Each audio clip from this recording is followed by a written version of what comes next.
History of economics thought में हम लोगों ने अभी तक जो पढ़ा था, कौटिल्य पढ़ा था, ठीक है। उसी में हमने उनके आर्थिक विचार पढ़े थे और अर्थशास्त्र का अंतर पढ़ा था। अब इसके बाद देखो हमारा जो सबसे ज्यादा मोस्ट इंपॉर्टेंट टॉपिक है वो कौन सा है, दादा भाई नौरोजी। तो दादा भाई नौरोजी का जो जीवन काल था 1825 से लेके 1917 के बीच में था।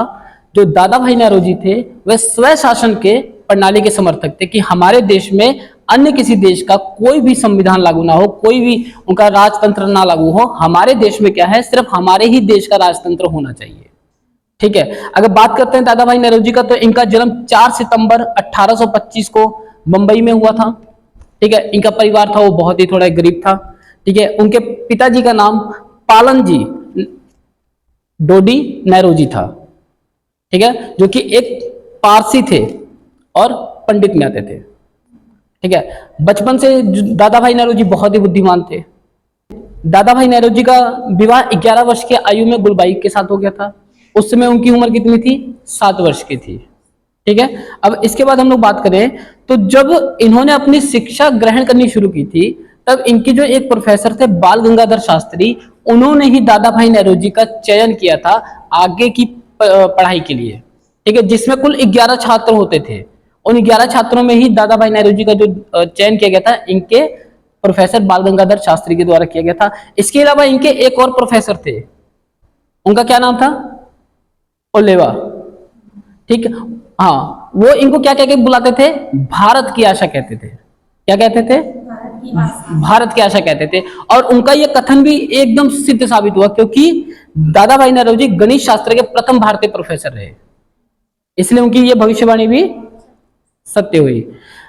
भारतीयों का सामाजिक तथा राजनीतिक सुधार करने के उद्देश्य में सर्वप्रथम अनेक संस्थाओं का निर्माण किसने किया था, दादा भाई नौरोजी ने किया था, कि जो हमारे देश के लोग हैं इनका सामाजिक और राजनीतिक दृष्टि से इनके साथ अन्याय ना हो, इनको एक समान दर्जा मिलता रहे, ठीक, इन सभी के लिए जो रणनीतियां बनाते थे, रणनीतियां कौन संस्थाएं चलाती थी, तो उन संस्थाओं का निर्माण किसके द्वारा किया गया था, दादा भाई नौरोजी के द्वारा, ठीक है।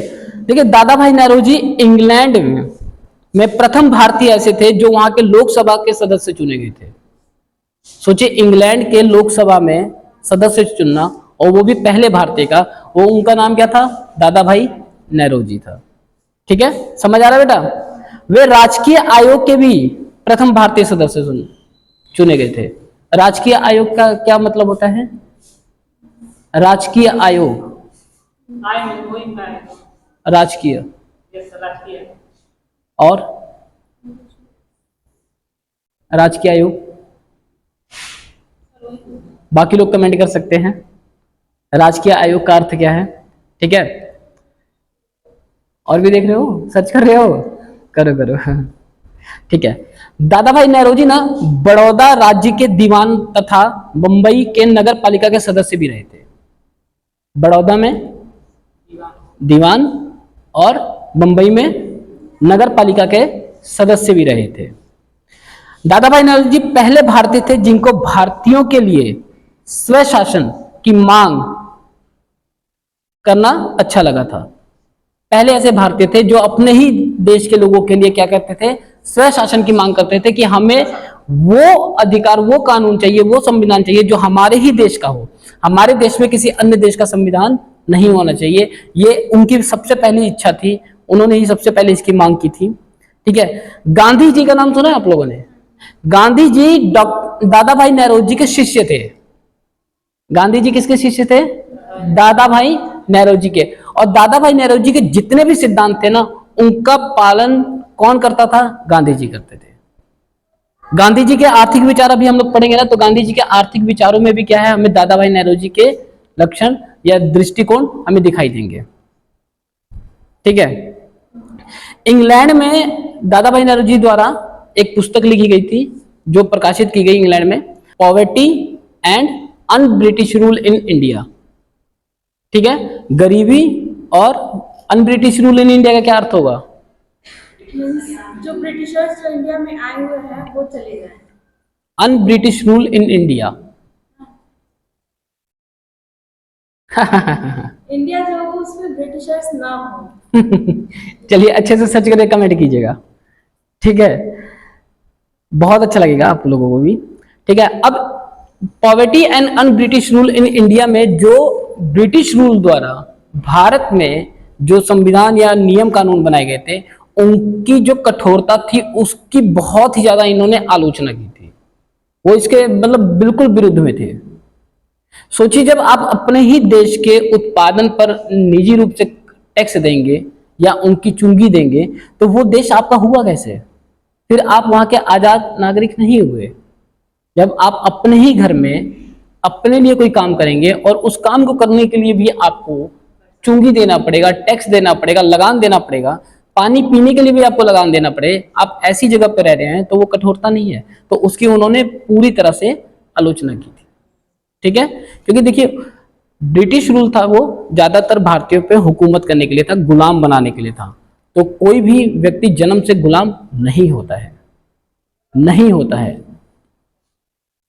ठीक है, इसके अलावा भारत में संविधान सुधारों के इतिहास में नेहरूजी का बहुत ही बड़ा महत्वपूर्ण योगदान है। ठीक है, भारत में संवैधानिक जो सुधार हुए थे ना, ठीक है, संविधान के या संवैधानिक जो सुधार हुए थे, नियम कानून, उसमें भी दादा भाई नौरोजी का बहुत बड़ा हाथ था। ठीक है, अगर हम लोग बात करते हैं दादा भाई नौरोजी के आर्थिक विचारों की, ठीक है, सिंपल सिंपल से, मोटी मोटी बात नहीं करेंगे, किताबी लैंग्वेज नहीं बोलेंगे, बहुत ही सिंपल लैंग्वेज में बात करेंगे। तो दादा भाई नौरोजी के आर्थिक विचारों की बात करें तो दादा भाई नौरोजी ने भारत में ब्रिटिश सरकार के शोषण के विरुद्ध कड़ी आवाज उठाई थी। ठीक है, जहां पर उनका मुख्य विषय क्या था कि जब एक देश दूसरे देश पे कोई भी शोषण करता है तो उस देश की आर्थिक स्थिति एकदम से खराब हो जाती है। और इसका सबसे बेहतर उदाहरण उन्होंने भारत को दिया था कि जहां पर ब्रिटिश सरकार द्वारा क्या है, भारत देश पर क्या किया जा रहा है, गुलाम बनाने की प्रथा, ठीक है, उसको अधिक्रमण करने की प्रथा, ठीक है, इन सब का उन्होंने क्या किया था, विरोध किया था। जिस समय दादा भाई नौरोजी का काल चल रहा था, समय काल चल रहा था, उस समय कार्ल मार्क्स का भी टाइम चल रहा था, कार्ल मार्क्स का भी उसी टाइम चल रहा था। अच्छा, इन्होंने जो सबसे बड़े अपने आर्थिक विचार दिए थे वो 3-4 हैं, मैं आपको नाम बता रहा हूं, फिर उसको हम लोग अच्छे से एक्सप्लेन करेंगे अगली वीडियोस में। सबसे पहला क्या था, भारत में निर्धनता की समस्या। निर्धनता की समस्या क्या होती है,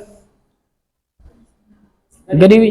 गरीबी क्यों था, क्योंकि भारत में जितना भी धन था, जितना भी उत्पादन होता था, वो सब किस में चला जाता था, विदेशों में चला जाता था।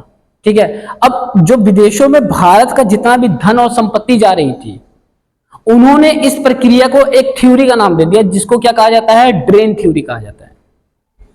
ड्रेन थ्योरी कहा जाता है। ठीक है, उत्सारण सिद्धांत, उत्सारण, ड्रेन थ्योरी। ड्रेन थ्योरी में क्या था कि जब एक देश पर दूसरे देश का कब्जा होगा या अधिक्रमण होगा तो वो उस देश का क्या करेगा, शोषण करेगा। अब शोषण करने में क्या है, भारत पर किसका अधिक्रमण था, ब्रिटिश राज का। तो जितना भी यहाँ के हीरे जवाहरात, सोने, मूर्तियां, चांदी, जितना भी जवाहर था, जितनी भी अमूल्य कीमती चीजें थी, वो सारा कहां चलेगी, ब्रिटिश चलेगी, ब्रिटिश गवर्नमेंट ले गई। ठीक है, तो इसी थ्योरी को उन्होंने ड्रेन थ्योरी का नाम दिया था कि जब आप एक देश को खाली कर दोगे तो उस देश की आर्थिक अर्थव्यवस्था क्या हो जाएगी, कमजोर हो जाएगी। आर्थिक अर्थव्यवस्था क्या हो जाएगी, कमजोर हो जाएगी। इसके अलावा उन्होंने ब्रिटिश शासन की आलोचना की क्योंकि उनके रूल्स रेगुलेशंस उनको पसंद नहीं थे। ठीक है, इसके अलावा भारत की राष्ट्रीय आय, भारत की राष्ट्रीय आय, इन सभी टॉपिक्स का हम लोग अच्छे से एक्सप्लेन करेंगे अगली वीडियो में। ठीक है, चलो।